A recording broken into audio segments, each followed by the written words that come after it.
Hey everybody, welcome to Technical. Yeah. Coincidentally, a Reddit user, whose name I will withhold because he's probably super famous, said to me in a private message, "I know the secondhand market sucks these days, but what are your thoughts on refurbished items?" And that was quite the coincidence because this week's video was going to be all about that. I was planning on going through the entire product stack today with you and giving you my thoughts on each particular class of item, whether or not I felt it was worthwhile to buy it refurbished, and where you should look for said refurbished items. It's a lot to cover, so let's get to it.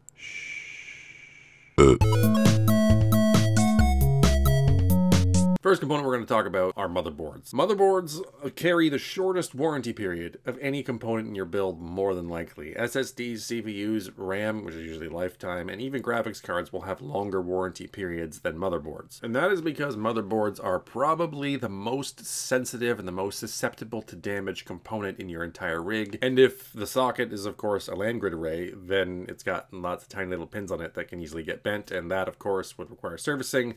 It is definitely something you can fix.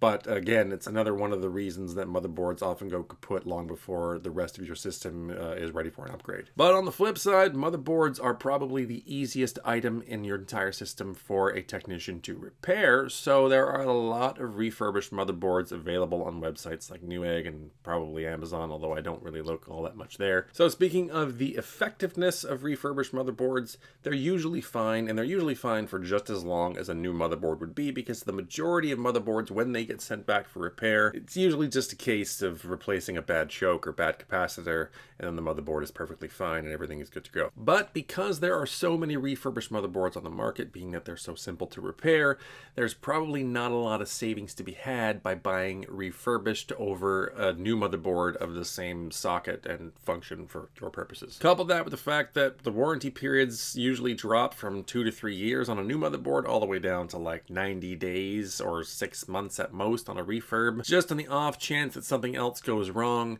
it's usually not a very good idea. So my general rule of thumb is, if you can find a refurbished motherboard that will save you somewhere in the ballpark of 40 to 50% over retail, then maybe it's a good idea to explore. Also, you want to make sure you buy from a retailer that has a very generous return policy, at least 30 days, so you can get it home, try it out, and make sure everything works just fine. A lot of issues with components, especially motherboards, don't rear their ugly heads until certain circumstances in use arise, and they're not the kind of thing that's always detected by the technician when it's on their test bench for a period of an hour or two. Another important thing to remember about motherboards, and really any component that employs capacitors, is that capacitors have a measurable lifespan that is directly equal to the amount of heat they endure for a given amount of hours. And once they have reached that limit, they will probably no longer work. Let's say user A has his motherboard for 2.5 years, and it's a 2-year warranty period on the motherboard. It goes kaput. He sends it back to the retailer and says, "I know it's out of warranty, can you give me a quote anyway?" So what happens is the technician gets it on his test bench. He finds out that there's a single capacitor in the VRM that needs to be replaced. It's not a huge job, but it costs a certain amount of money, and then the user gets back to the retailer and says, "Well, you know, with that price, I think I'm just going to buy a new system altogether, but thank you very much." So then what happens is they still offer the board back as is to the consumer, but usually if it doesn't work, the consumer's not going to want it. So the retailer ends up keeping it, repairing it, and they throw it into their refurb section on their website. Now, if you don't see a problem with that scenario, go back to what I said about capacitor lifespans. Now, you have one capacitor in that array that seemed to take the majority of the heat, I guess, and died a little early. But given the fact that that's a 2.5-year-old motherboard and you have no idea how much overclocking the user did and whatnot, the rest of the capacitors in that array, while they didn't necessarily test as being bad when on the bench, could be pretty close to the end of their life. So with that considered, I would recommend that no one ever buy an overclockable motherboard refurbished, because you don't know what kind of temperature stress conditions the VRM has been under in its life. Locked motherboards usually a lot safer, because in the 99% of cases, people who buy locked processors and don't overclock aren't the kind of people that are going to be stressing their CPUs even under stock conditions anyway. These are usually like mom and pop desktops, just like family desktops, whatnot, or light gaming systems where there's not a particular amount of CPU stress that's happening anyway. So it wouldn't be unwise to feel a little bit more confident with a motherboard like that. Okay, now that we got the long-winded topic out of the way and covered a lot of the basics, that actually applies to a lot of other components, let's move on to graphics cards. graphics cards are effectively the same as motherboards in terms of the way they're constructed. I mean, being that it plugs into the motherboard, I guess that would make it a daughter board, but I digress. Graphics cards have a processor on them that is actually soldered onto the board as opposed to socketed. It's got RAM that is much the same, and it has a VRM assembly that's pretty much identical to what you would see on a motherboard for a CPU. So of course, a lot of the same issues that rise up with motherboards that are defective will also occur with graphics cards, and usually the silicon itself is the last thing to be bad, and the majority of problems that you will encounter with a card can be repaired by a technician who knows what he's doing. Also, graphics cards come with these giant heat sinks attached to them and a fan array, maybe 1 or 2 or sometimes 3. And a lot of the times it is one of those fans that has failed, and that is the reason the card is sent back. If the card is out of warranty, just like in the last scenario I outlined, then that means that there is a chance that the user will not want to pay for the repair, will just have the card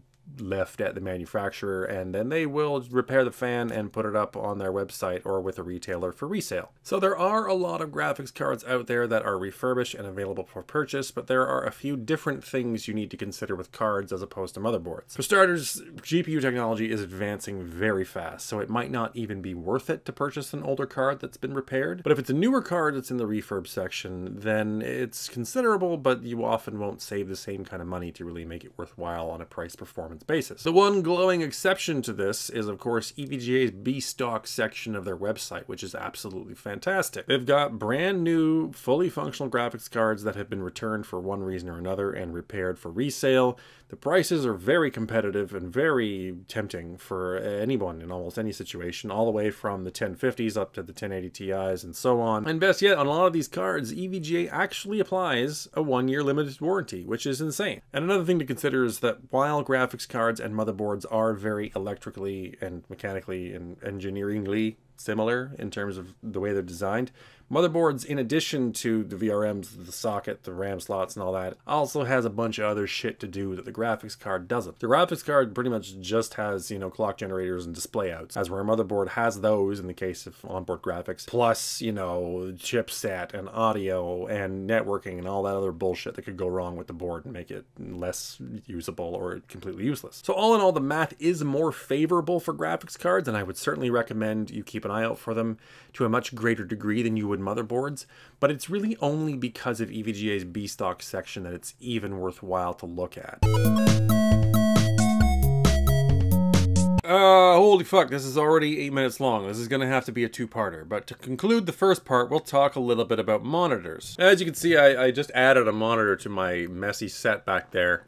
I just picked up secondhand, actually, for 30 bucks, which is how I would usually recommend people buy monitors if you're just talking about 1080p at 60. But if you want something a little bit specialer, better, more effectiver, more beautifuler, these AHVA panels that are popping up nowadays brand new, like the Asus ROG Swift 279Q, or whatever the fuck it is. AOC makes one, Acer makes one. You know the ones I'm talking about. 144 hertz, IPS panel, 27 inches, 1440p, G-Sync, all that shit. You can actually find for considerably less than retail refurbished if you're willing to take the chance. The reason why I would more or less recommend them is that monitors are very simple pieces of technology. You've got all the back-end stuff, which is very rarely breaks, and it's low stress, and there's usually no problems with it. And then you've got the panel itself, which is the meat and potatoes of the unit. And in the case of refurbished monitors, especially high-end monitors of any type, it's usually just a panel swap that they just straight up do, because there's not a hell of a lot you can do for a panel that's got dead pixels or a line through it or something like that. Or at least not as far as I know. And my level of expertise is limited on monitors, but from the people that I do know in that field, or at least who work for the retailers and do the initial assessments before deciding whether or not to send it back to manufacturer or not, they tell me that